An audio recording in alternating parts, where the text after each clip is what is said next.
we came up with that title of East meets West with the office in terms of how would we compare design in East Africa versus design in West Africa based on the work both studios do across the continent, which was super interesting. I've been working here in Senegal for the last 7 months. Before then, I worked in Kenya in the Kenyan studio for 2 years, which was super interesting. I got to work across many different English-speaking countries, Anglophone-speaking countries, and I found that I loved it. I absolutely loved it. My background is in anthropology, so I was always curious about what do people across the continent do, what do other cultures look like, and Thinkplace provided an opportunity for that. When I got the country I worked in most was Nigeria, where cumulatively, like in all the projects that we did, I ended up like spending like almost 3 months there and building like a big community of people, mobilizers that we are still in touch with up to this day. One of the most interesting things in Nigeria specifically was when we were working in northern Nigeria, we had to sort of dress like the people there, which was super interesting. Change recently sent me a photo. I hope I'll share it at the end of this talk of us looking for clothing in northern Nigeria. I found that really, really, really interesting. So out of curiosity, I've always wanted to come to an African, to a Francophone country, and I started doing French a bit sometime in 2019. And when I was asked whether I want to come to Dinkley, Senegal, the answer was definitely a yes. I wanted to come figure out what's different, how different Francophone Africa is from Anglophone Africa, in terms of are there any differences in our way of life? And that was that.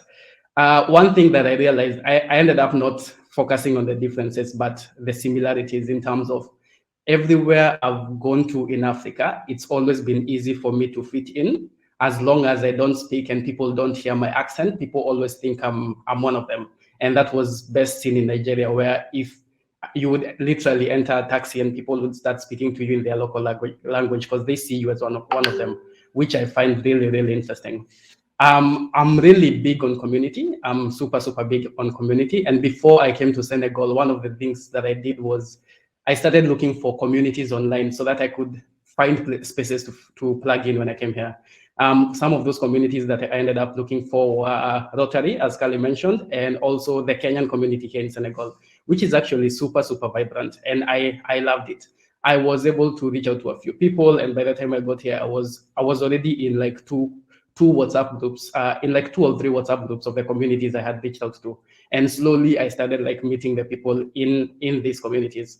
A lot of work that Thinkplace does here in Africa is mostly in rural and remote African communities, which is really, really interesting. And these communities, you find they have really defined social structures, societal structures in terms of this is the community leader, he's in charge of this is the religious leader, this is what he does. And people end up being respected mainly because they hold these structures in place.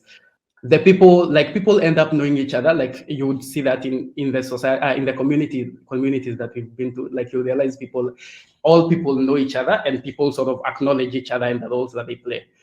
Recently in the project we are working on currently, an example is Site Savers.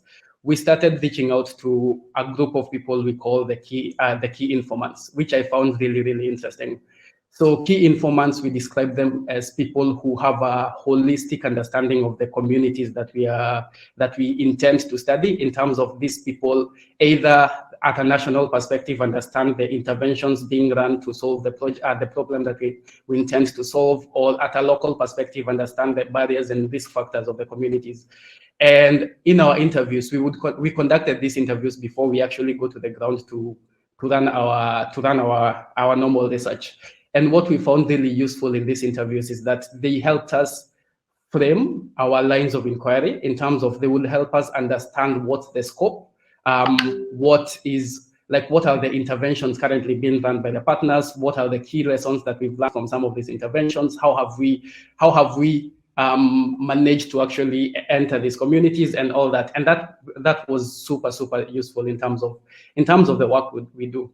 That sort of reminded me, that sort of hit back to me and my love for community in terms of every individual you meet is always part of a community. It might be as small as you're part of your family. It might be as big as you're part of a church or the mosque that you go to. It might be you're part of Rotary, for instance. It might be you're part of a gaming community, and all those communities have a level of influence over the people or over your life, basically. And what we realized is that if you really want to understand a specific population, you really need to understand the communities that this person is in. And the closer you are, or the smaller the community, the more intimate that person will be with the members of that community. For example, it would be like a good example would be comparing me in Kenya and me in Senegal. Me in Kenya, everyone was a Kenyan, and I had no interest in it didn't stand out to reach out to other Kenyans because we are all Kenyans. But the moment I landed here, meeting Kenyans was now a big thing for me because that's my community. And that community becomes smaller and smaller the farther you are from your home, basically. If you were to zoom in on the actual communities, for instance, you realize that community entry is only possible through community leaders. And this is also something that we identified in the work that we do, that if you do a good job when it comes to building rapport with the community leaders and enabling them and explaining what you're doing and why you're doing it, they tend to have more influence in terms of their members and help in the long run in helping you achieve the success of the projects that you intend to do. I'll give an example of a project that we are doing, of the same project that we are doing in northern Nigeria, where we have been running it remotely. And one of the key things we were doing was building rapport with the community leaders and asking them, and basically using them to mobilize the people that we intend to reach out to. The mobilizers we were using and the research assistants were in charge of that. And because they are Nigerians, they did a really good job with that. And what happened is, by us reaching out to the community leaders, we were able to access other communities that the people are part of. An example would be the youth groups. One of the key interventions that we were running was using imams, who are the religious leaders, to sort of educate people and basically educate people on the adoption of latrines. And to do that, we used of course, the community leaders to reach out to these imams, and us reaching out to imams ended up us reaching out to the youth associations in these communities. And these youth associations had a really strong influence in terms of they gave us the assurance that we will ensure that all the young people who are planning to get married will have a latrine before they actually get married. And we thought that was just a conversation that we were saying for them to sort of impress us, until we came back 2 or 3 days later and we realized they are actually building latrines. They're actually digging latrines for the community members without latrines. And we found that super impressive in terms of, you can use community leaders to reach a smaller group of people that has more control over the community or its members. And with that, they tend to have more influence on the interventions that they have. By extension, I would say that every human being is part of a community, and the smaller the group, of course, the more intimate that community is. And if we sit down and sort of ask ourselves, these individuals who either we're intending to design a solution for or we're intending to target, if we ask ourselves which communities are they part of, and if we sort of dig deeper to understand which of these communities will help us best understand this person in terms of what are their barriers, what are the key opportunities, what are their ways of life, it will help us sort of design better interventions, or interventions that will be more readily accepted by these communities. And I will have to add, one of the biases that you have to look out for is you don't want to have too much influence in terms of you getting a lot of information of what this is what this community is like, that you end up crowding your creativity. So that's a bias that you have to look out for.